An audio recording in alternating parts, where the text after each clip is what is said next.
Kenapa di bulan suci Ramadan ini circle itu sangat mempengaruhi? Kalau misalnya kalian bikin selamat dunia akhirat lah ya intinya mah, ya pilihlah pertemanan yang baik. Betul. Cuman ketika kalian mau menuju ke pertemanan yang baik tuh emang susah.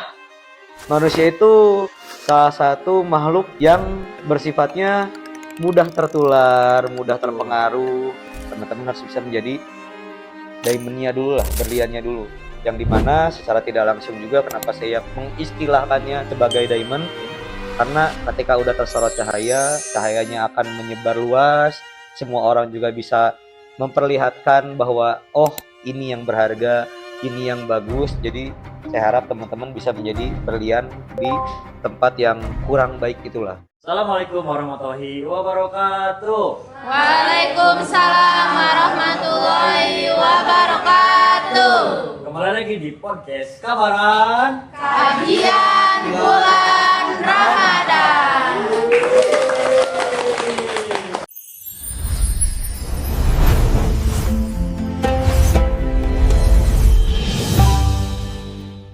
Dalam episode kali ini, saya akan membahas tentang pengaruh circle di bulan suci Ramadan.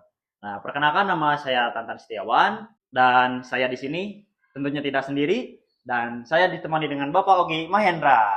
Terima kasih teman-teman. Oke, selamat pagi Bapak. Selamat pagi juga.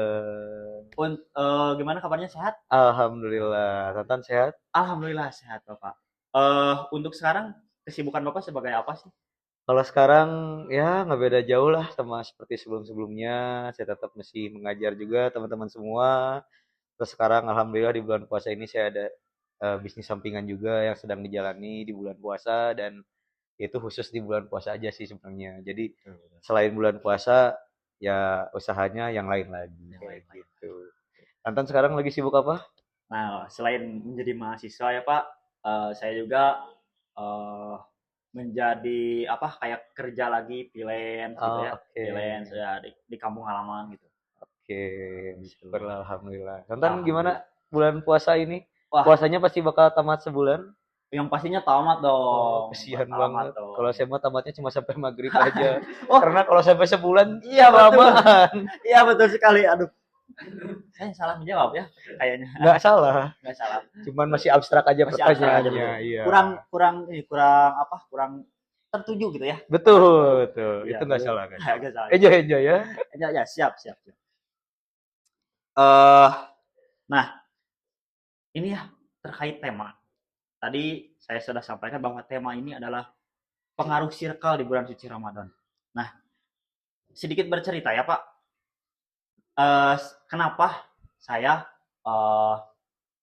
di bulan suci Ramadan ini circle itu sangat mempengaruhi. Karena ketika saya bergaul dengan si A, kadang saya keimanannya itu tinggi. Kadang sampai sholat itu gak pernah telat, tepat waktu gitu. Nah, tapi ketika saya bergaul dengan si B nih, kadar keimanan saya itu rendah. Oke. Sholat tidak tepat waktu, kadang diajak mokel ikut gitu. Nah, itu bagaimana sih menurut tanggapan Bapak? Ini saya mau tanya dulu nih sebelum ngobrol sama Tantan. Teman-teman di sini juga sama ya? Rasain nggak sih kayak, aduh, ayolah. Misalnya contoh nih, kalau yang cewek-cewek biasanya suka sering banget kalau yang cewek-cewek. Betul. Kayak cewek-cewek tuh, misalnya nih, contoh kan cewek tuh ada masanya ya, dia Ya. puasa ataupun Ya, tidak. betul. Kadang ada di posisi yang ya lagi dapat lah ya istilahnya. Betul. Kadang ini nih, cewek-cewek yang suka lagi dapat ini, tahu-tahu siang-siang tuh, ayo nyeblak. Itu tuh bisa, yang cowok pun sama. Cuman kalau cowok tuh kadang lebih bukan ke nyeblak. Nasi Padang, betul. warteg biasanya. Itu kalau yang biasa ya, yang pada umumnya. Cuman kalau misalnya dulu kalau masih sekolah sih, cerita sedikit ya. Kalau masih sekolah saya dulu kadang kalau pertemanan saya masih kurang baik tuh, ya Allah, buka puasa di siang hari cuma beli teh pucuk sama rokok sebatang, ngebela-belain buat buka puasa. Dan ya itu circle-nya tuh sangat berpengaruh banget. Jadi kalau misalnya kalian bikin selamat dunia akhirat lah ya intinya mah, ya pilihlah pertemanan yang baik. Betul. Cuman ketika kalian mau menuju ke pertemanan yang baik tuh emang susah. Betul. Pasti godaannya banyak. Nanti mungkin teman-teman bakal dibilang, ah si eta mah so alim. Nah, itu biasanya kayak gitu tuh. Kalau misalnya ah si eta mah ustad teuing itu biasanya kayak gitu sih kalau dari saya pribadi ya. Karena ketika saya mau mencoba hal-hal baik di tengah circle yang kurang baik atau yang ya anggaplah auranya negatif, itu pasti bakal ada banyak bulian, ada banyak ceng-cengan. Mungkin Tatan juga sama pernah merasakan hal itu? Betul, Pak. Sangat betul sekali. Karena dari pengalaman saya gitu ya, eh ketika saya benar nih kata tadi yang saya sampaikan, ketika saya bergaul dengan si A, kadar keimanan itu naik, naik senaik-naiknya. Hmm. Eh saya selaku mahasiswa gitu ya, dari segi pembelajaran nih, dari segi pembelajaran ketika bergaul dengan si A ini, wah, dor-doran sangat sangat apa kayak mati-matian gitu ya untuk belajar, Oke. tugas dikerjakan tepat waktu, bahkan dari segi sholat juga gitu ya, tepat waktu sekali gitu. Nah, ketika saya gaul dengan si B, tidak memungkiri Iya. ketika dia auranya memang kurang baik, saya juga suka terpengaruh gitu, sangat-sangat terpengaruh gitu. Karena memang gampang sekali gitu terpengaruh sama orang-orang yang negatif tersebut. Betul. Nah, bahkan kalau saya pribadi nih ya, kan katanya di bulan puasa itu setan-setan tuh lagi Ya, dikerangkeng. betul betul. Setan-setan atau jin itu lagi di penjara lah katanya ya. Iya, iya. Cuman nggak tahu kenapa kok masih banyak gitu loh yang kayak gitu. Apakah itu pengaruh setan atau karena orangnya itu sendiri gitu loh? Betul. Bener nggak sih? Benar benar benar. Hmm. Karena kalau misalkan ini mah kayak setan-setan yang memang itu berpengaruhnya eh manusia itu kayak setan yang berpengaruh langsung gitu. Langsung dari segi ajakannya kan langsung ajakan langsung secara lisan dan kita juga langsung apa mungkin ayo aja gitu ya. Eh langsung ke mokel ataupun melaksanakan hal-hal yang negatif itu betul sekali kata Bapak gitu ya. Oke. Nah, mungkin untuk selanjutnya nih Pak, terkait circle. Nah, kenapa sih circle ini sangat sangat sekali berpengaruh di bulan suci Ramadan? Oke. Nah, kalau menurut saya ya, Ya, manusia itu salah satu makhluk yang bersifatnya eh mudah tertular, mudah betul, terpengaruh, betul. yang dimana manusia ini tuh akan menjadi salah satu ujung tombak yang bisa menjadi kadang bisa menjadi apa namanya pedang, kadang juga Betul. bisa menjadi apa ya yang kalau lawannya pedang yang baiknya ya. Ya, intinya mah kalau manusia itu kadang bisa jadi jahat, bisa jadi Jahat, baik, bisa jadi baik. dan tergantung kembali lagi ke circle-nya juga. Kalau misalnya contoh nih misalnya ya, kalau misalnya saya dekat sama Tantan nih, Tantan yang kalau misalnya lagi perkuliahan, Betul. ada azan, Tantan ikut sholat. Kalau saya misalnya nanti lagi apa gimana contohnya misalnya ya, kadang di diri saya suka malu, tapi ngelawan malasnya juga susah. Jadi ya itu emang emang posisinya manusia tuh emang bisa menjadi kayak gitu. Nah, kalau misalnya terkait dengan pengaruhnya, circle-nya sejauh mana, itu udah mau nggak mau kita yang harus bisa meneguhkan iman kita, Betul. fondasi agama kita sejauh mana. Yang itu yang pasti bakal berdampak ke orang-orang yang ada di sekitar kita. Jadi kalau misalnya bisa sih kita harus bisa menyalurkan atau kita bisa memberikan aura-aura yang positif ke orang-orang yang ada di sekitar kita. Betul. Gak usah kita harus mendakwah dulu secara jauh lah, karena itu mungkin udah ada role play-nya masing-masing ya, mungkin tugasnya ustadz atau segala macamnya. Tapi kalau misalnya dari kita pribadi, ya mungkin kita bisa mengingatkan ke teman-teman yang ada di sekitar dulu bahwa hal-hal ini tuh boleh dilakukan, kalau ini tidak boleh dilakukan, dan seberapa jauh pengaruhnya itu sangat amat berpengaruh. Jadi tergantung dari mulai tindakan kita mau sejauh apa dan gimana kayak Betul, gitu betul, sih. betul. Jadi itu kembali lagi ke diri kita sendiri gitu ya. Betul. Karena di dalam pertemanan juga ya kita pilih-pilih juga gitu ya. Betul. Betul.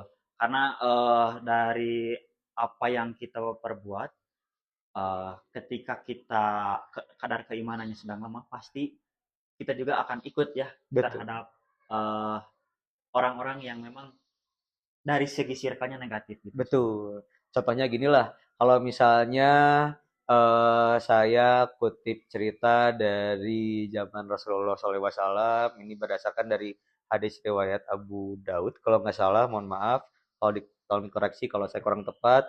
Jadi kalau misalnya kita itu bergaul dengan orang profesinya pandai besi, otomatis kita pasti bakal bau besi juga, bau tempaan besi, bau apinya, bau asapnya segala macamnya. Tapi kalau misalnya kita bergaul dengan orang yang jualan parfum, kita juga pasti bakal apa ya, Terpengaruh. terhirup juga aura-aura yang positifnya lah, seperti parfum itu kan wangi juga, disukai banyak orang, dan parfum ini juga menjadi salah satu simbol mungkin ya dalam pemaknaan ini menjadi sebuah hal-hal yang positif. Kalau misalnya pandai besi sendiri itu mungkin karena asapnya bau apa segala macam jadi kesannya yang negatif. Nah, itu kita harus berperan di sana juga sebagai orang-orang yang bisa mempengaruhi dan kita harus bisa menjadi si parfumnya itu kalau menurut saya pribadi. Cuman untuk proses kesananya seperti yang tadi saya bilang di awal, prosesnya sangat amat sulit dan jadi kita harus melewati masa pembuliannya dulu. Kalau misalnya kita mau mempengaruhi orang lain, harus mendekati secara personalnya dulu. Kalau misalnya dia punya circle, kita juga harus bisa join ke circle-nya dulu. Siapa tahu dia bisa, siapa tahu kita bisa menyebarkan aura-aura positif lagi di circle-nya mereka dan kita bisa mempengaruhi mereka juga seperti itu. Mungkin kembali lagi kepada kita ya, supaya kita itu bisa menjadi role model kepada teman-teman kita semua untuk selalu mengingatkan dan meningkatkan kadar keimanan teman-teman kita gitu ya Pak ya. Betul. Nah, eh nih di zaman anak muda nih ya, kan sekarang itu zamannya Gen Z ini ya. Betul. Nah, di dalam bulan suci Ramadan kan suka ada nih yang ngabuburit ya, Oke, paham. ngabuburit. Nah, di ngabuburit itu kadang kita suka lupa, Pak. Suka lupa terhadap kewajiban kita selaku umat muslim gitu ya. Kita enjoy aja, bukber, kemudian ngobrol-ngobrol sampai kita lupa sama kewajiban kita selaku umat muslim itu sholat maghrib nih.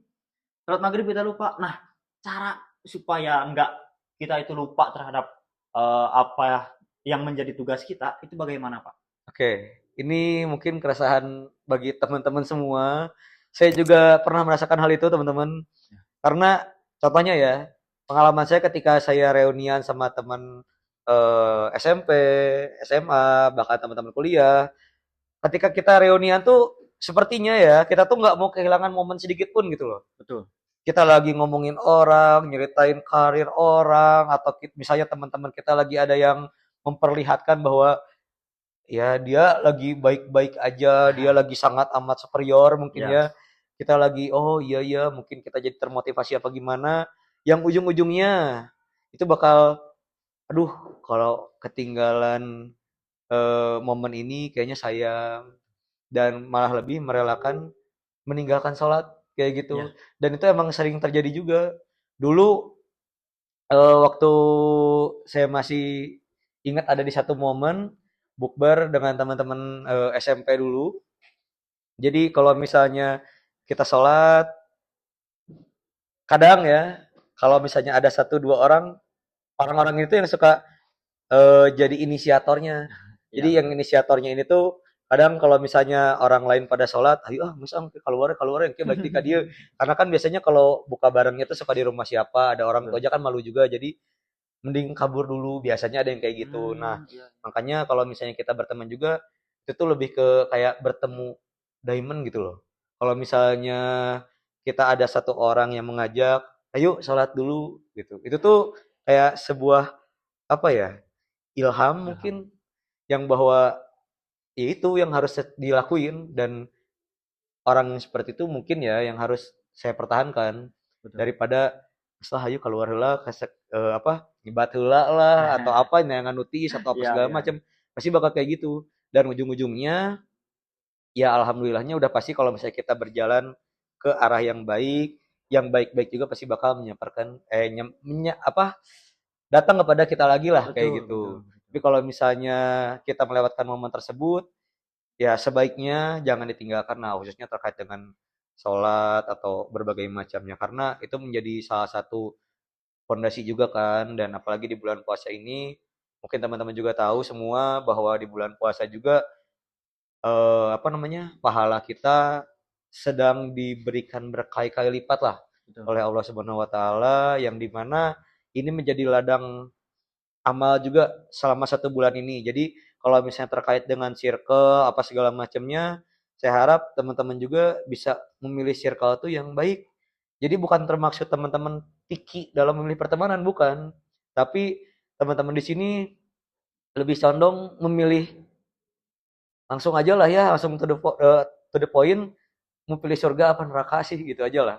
Ya, betul sekali, betul sekali. Karena aduh di bulan suci Ramadan ini lagi panen-panennya gitu yang harus kita Ya, lakukan. Apalagi kita puasa 1 hari full, harus juga ditambah menahan nafsu, emosi, kadang juga kita mulut juga ya kadang suka nggak kekontrol, tahu-tahu juga suka ngomongin orang lain atau apa segala macam. Nah itu yang harus dikontrol dan ketika itu udah terkontrol, pahalanya bakal makin deras. Insya Allah juga tujuan kita juga sama-sama juga ingin masuk surga, betul. surganya Allah Subhanahu Wa Taala yang dimana yaitu tujuan semua umat Muslim sih kayak gitu. Jadi kembali lagi kepada kita dalam memilih teman gitu ya, Oke, dalam memilih teman.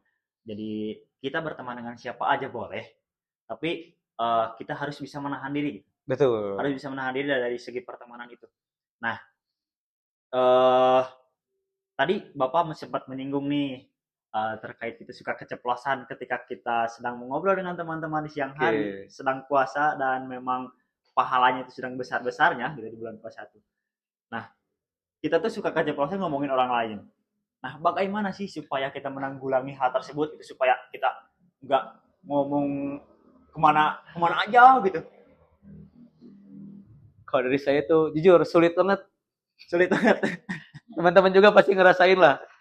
Kalau ngomongin orang di Betul. bulan puasa, rasanya tuh kayak auranya tuh menggebu-gebu gitu loh. Kayak aduh, iya bener ya pas banget gitu momennya ya kayak enakan banget gitu kayak contoh nih misalnya, wah si Tantan mah jawabannya juga cute, ya kemarin juga si Tantan kayak gini gini gini gini, yang ujung-ujungnya kita malah jadi terlena, terlarut dalam Betul. pembahasan hal tersebut.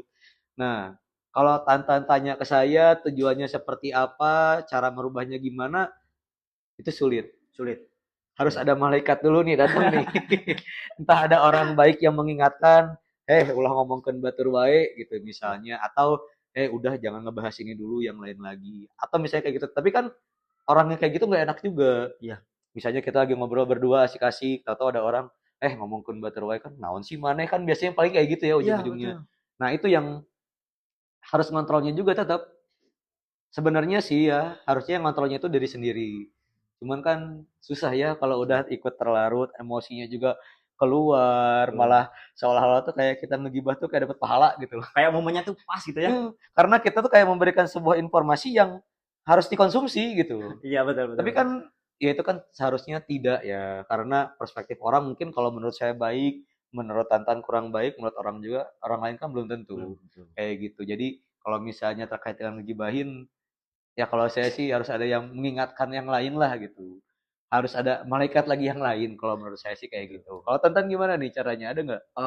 Kalau saya sih ya betul tadi kata Bapak kembali lagi kepada diri sendiri. Betul. Karena memang seberpengaruh pun orang lain ketika diri kita tidak mau menerima, ya nggak bakal digubris gitu. Hmm. Nggak bakal digubris ketika dia teman kita bilang jangan jangan ngomongin orang lain. Hmm. Tapi ketika kita udah kayak nyaman, udah kayak momennya itu pas banget gitu untuk ngomongin orang tersebut, terus jadi omongin gitu. Terus diomongin gitu. Jadi yang susahnya itu menahan dan mengontrol diri kita sendiri. Itu bagian dari pahala bulan puasa. Betul. Cuman kadang saya kalau lagi kayak gini ngomong kayak suka yang bener gitu ya. Ya, Ngomong di depan kelas, ngingetin ke teman-teman semua kayak yang bener gitu. Tapi saya juga masih apa ya? Ya masih nggak jauh lah dari hal-hal itu. Jadi ya namanya juga manusia ya ada hilafnya juga. Ya kita harus saling mengingatkan juga. Itu sih yang paling pentingnya paling pentingnya. kayak gitu. Nah, tadi di awal sempat disinggung nih Pak terkait ajakan-ajakan orang-orang. Nah, bagaimana kita posisikan dulu sebagai orang-orang yang notabene kita auranya positif gitu ya Pak ya. Oke. Nah, kalau misal nih kita ingin mengajak orang-orang dalam hal positif, yang pertama kita lakukan itu apa sih menurut Bapak? Aduh, agak repot juga ya. Pertamanya kayak gimana?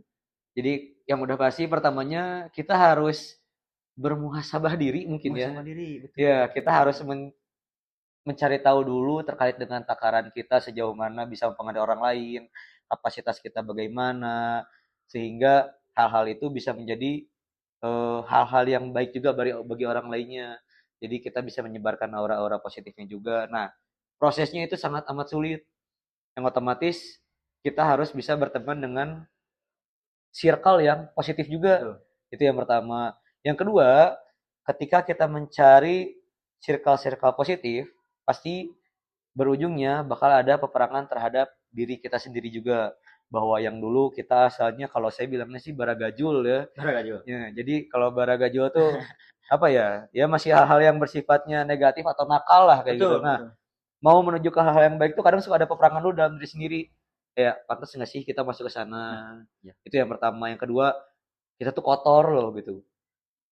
Bisa nggak sih kita masuk ke circle yang tahu-tahu misalnya contoh nih ya, saya nggak pernah taraweh nih. Tahu-tahu saya taraweh, ikut kajian, bertemu sama orang-orang yang positif vibe semua gitu ya. Itu rasanya tuh ada perang dulu dalam dirinya tuh. Betul. Mau sampai kapan sih kita ini ikut kajian ini, kita ikut pembahasan ini, dan yang dimana hal-hal ini juga bisa menjadi peperangan yang belum tentu berdampak positif ataupun berdampak negatif ke diri sendirinya. Jadi kita harus tahu takaran keimanan kita dulu sampai sejauh mana. Betul. Kalau menurut saya sih kayak gitu ya. Jadi semuanya juga harus dimulai dari diri sendiri dulu. Jangan kita juga jangan sampai menganggap bahwa diri kita itu yang paling benar, Betul. diri kita itu yang paling benar. Karena ketika kita sudah menganggap diri kita paling benar, kita tidak akan pernah belajar lagi. Betul Kita sekali. tidak akan Saya pernah setuju. menerima kritik lagi dari orang lain. Kita tidak akan pernah menerima masukan lagi dari orang Betul. lain.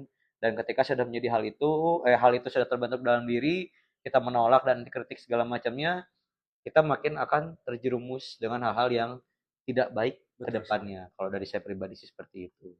Sama ya, seperti saya juga memang susah untuk dari segi ajakan. Betul. Karena memang saya juga memposisikan ya, saya juga masih jauh lah dari kata benar gitu. Mungkin kalau misalkan ajakan-ajakan mah ya kayak kita ayo sholat tepat waktu yuk gitu. Ayo kita jangan melakukan hal-hal yang negatif yuk, paling gitu aja sih kalau misalkan saya. Nah, sebagai penutup nih Pak, ada pesan-pesan nggak untuk orang-orang di luar sana, khususnya kita nih selaku Genji gitu ya, yang memang suka circle-circlean gitu, yang memang circle-nya itu memang kurang bagus. Ada pesan nggak untuk kita selaku Genji yang ingin menambah kadar keimanan kita gitu? Oke, dari saya pribadi tentunya udah pasti teman-teman harus bisa menjadi berlian di antara teman-teman yang mungkin ya belum mempunyai pondasi yang kuat, keteguhan keimanan yang kurang baik. Teman-teman harus bisa menjadi diamond-nya dulu lah, berliannya dulu. Yang dimana secara tidak langsung juga kenapa saya mengistilahkannya sebagai diamond, karena ketika udah tersorot cahaya, cahayanya akan menyebar luas, semua orang juga bisa memperlihatkan bahwa oh ini yang berharga, ini yang bagus. Jadi saya harap teman-teman bisa menjadi berlian di tempat yang kurang baik itulah. Dan ketika mau menjadi berlian itu tentunya teman-teman juga harus meningkatkan terkait dengan kadar keimanannya, khususnya terkait dengan iman Islamnya, yang dimana hal-hal baik juga tetap teman-teman harus lakukan terkait dengan perilaku sehari-hari, ucapan, dan berbagai macam hal lainnya. Seperti itu aja sih kalau dari saya buat teman-teman. Nah, betul. Jadi intinya teman-teman ya, kita itu ataupun circle itu lebih mempengaruhi ataupun sangat mempengaruhi terhadap kadar keimanan kita, karena memang tadi sudah disampaikan di awal, ketika kita bergaul dengan si A, kadang kadar keimanan kita naik, dan kita bergaul dengan si B, kadar keimanan kita turun gitu ya. Dan kita juga harus bisa memilih-milih teman. Kalaupun misalkan kita bersama dengan teman-teman yang lain gitu ya, teman itu wajib banyak, termasuk relasi juga ya Pak ya. Tapi bagaimana kita bisa memposisikan sebagai kita itu mana teman yang baik dan mana teman yang kurang baik gitu ya. Oke. Terima kasih Bapak. Terima kasih Terima juga. kasih. Semoga pembahasan-pembahasan kita di podcast kali ini bisa bermanfaat juga bagi orang lain gitu ya. Amin. Dan juga bisa sebagai acuan untuk menambah iman kita khususnya di bulan suci Ramadan ini. Amin. Nah, jangan lupa like, comment, and subscribe. Wih.